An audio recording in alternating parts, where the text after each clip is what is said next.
कश्मीर में तनाव है, बिहार में चुनाव है, तो कश्मीर के तनाव का चुनावी इस्तेमाल बिहार में करने मोदी जी आए थे। बहुत गिरी हुई, बहुत ओछी राजनीति पर मुझे रत्ती भर विश्वास नहीं है। ये बस आप क्या कह सकते हैं, जुमलेबाज और हवाबाज प्रधानमंत्री है, हवाबाजी है।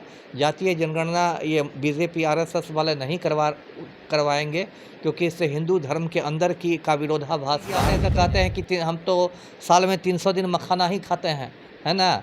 कुछ दिन बाद देखिएगा मोदी जी इतनी बार बिहार आने लगेंगे कि गोलघर में प्रधानमंत्री आवास बनाना पड़ेगा। और नमस्कार दोस्तों, मैं हूं सनी सन। दोस्तों, बिहार में कुछ साल पहले बिहार में जातिगत जनगणना हुआ था और बिहार में 2025 नवंबर में बिहार में चुनाव होने वाला है।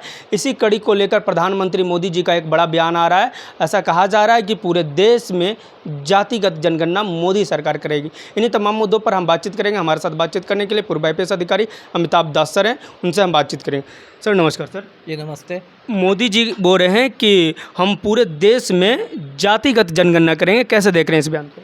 ये अभी मैंने भी मीडिया में एक खबर देखी है कि आज कैबिनेट की बैठक हुई है, मोदी कैबिनेट की, और उसमें कहा गया है कि जातीय जनगणना कराई जाएगी। लेकिन देखिए, मोदी जी पर मुझे रत्ती भर विश्वास नहीं है। ये बस आप क्या कह सकते हैं, जुमलेबाज और हवाबाज प्रधानमंत्री हैं। मुझे लगता है कि ये जो ऐलान किया गया है, कहीं ना कहीं बिहार चुनाव को ध्यान में रखते हुए किया गया है, क्योंकि बिहार में दर्शकों को मालूम है कि जातीय जनगणना हुई थी और 2 अक्टूबर 2023 को उसकी रिपोर्ट भी जारी की थी सरकार ने। उस आधार पर फिर आरक्षण भी बढ़ाया गया था, जिसको बाद में हाई कोर्ट ने रद्द कर दिया था। अभी मामला सुप्रीम कोर्ट में है। तो और राहुल गांधी जो विपक्ष के नेता हैं, लगातार जातीय जनगणना की मांग करते आए हैं। तो बिहार चुनाव में ये बड़ा मुद्दा हो जाएगा, इसलिए भाजपा ने कहा। लेकिन ये ध्यान देने की बात है कि इसमें कोई समय सीमा या ऐसी चीज़ नहीं कही गई है। अब मैं दर्शकों को बताऊं कि जो देश की जनगणना है वो हर 10 साल पर होती है। तो पिछली जनगणना 2011 में हुई थी, तो और अगली जनगणना 2021 में होनी थी। लेकिन कोरोना महामारी के कारण वो जनगणना टल गई और अभी 25 आ गया है, लेकिन जनगणना नहीं हुई है।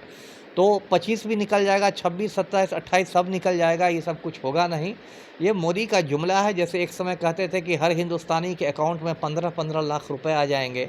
आज भी मैंने अपना अकाउंट सवेरे में चेक किया है, 15 पैसा नहीं आया है। तो ये सब जुमलेबाजी है, हवाबाजी है।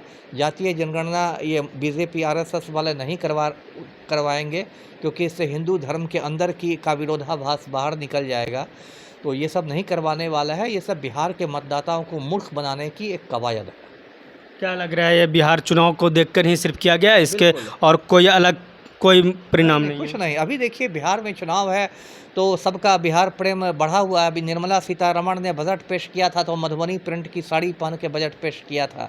मधुबनी जी मोदी जी आते हैं तो कहते हैं कि हम तो साल में 300 दिन मखाना ही खाते हैं, है ना। कुछ दिन बाद देखिएगा मोदी जी इतनी बार बिहार आने लगेंगे कि गोलघर में प्रधानमंत्री आवास बनाना पड़ेगा। तो ये सब बिहार की पब्लिक को उल्लू बनाने का तरीका है। तो पहलगांव आतंकी जब हमला हुआ था उस समय भी बिहार में मोदी जी आए मधुबनी में, तो क्या वही इलेक्शन को देखकर आए थे? बिल्कुल। कश्मीर में तनाव है, बिहार में चुनाव है, तो कश्मीर के तनाव का चुनावी इस्तेमाल बिहार में करने मोदी जी आए थे। बहुत गिरी हुई, बहुत ओछी राजनीति है। और दोस्तों, तमाम मुद्दों पर आपकी क्या राय है, अपनी राय कमेंट बॉक्स में ज़रूर दीजिएगा। मैं हूं सनी संतोष।